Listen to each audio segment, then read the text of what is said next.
Obično te ne razume svako, često nekom ko u smešnoj priči i genije na budalu liči.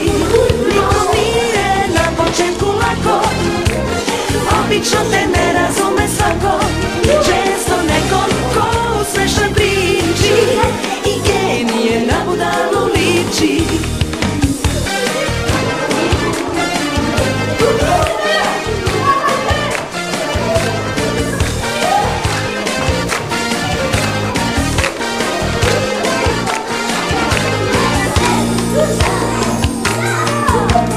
Govorili svi su žilu vernu, kako ima maštu neizmernu, jer je bio opterećen brodom koji može ploviti pod vodom. Nikom nije na početku lako, obično te ne razume svako, često nekom ko u smešnoj priči i genije na budalu liči.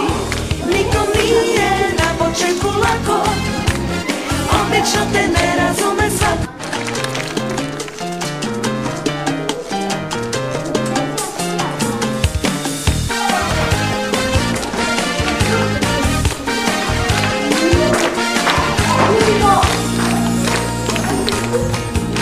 Pitali se i otac i deda, šta će biti od toga Arhimeda, što ne baca koplje sa drugovima, već brine o nekim kolima.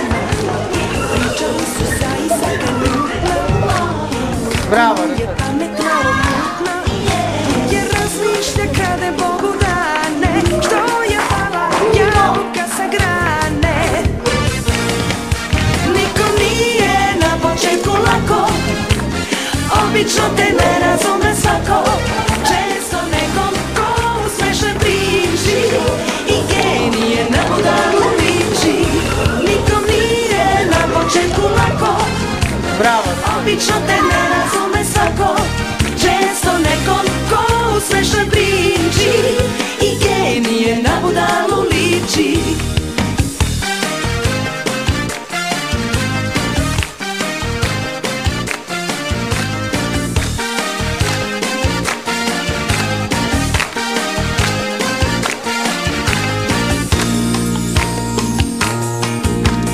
Govorili svi su žilu vernu, kako ima maštu neizmernu, jer je bio opterećen brodom koji može ploviti pod vodom.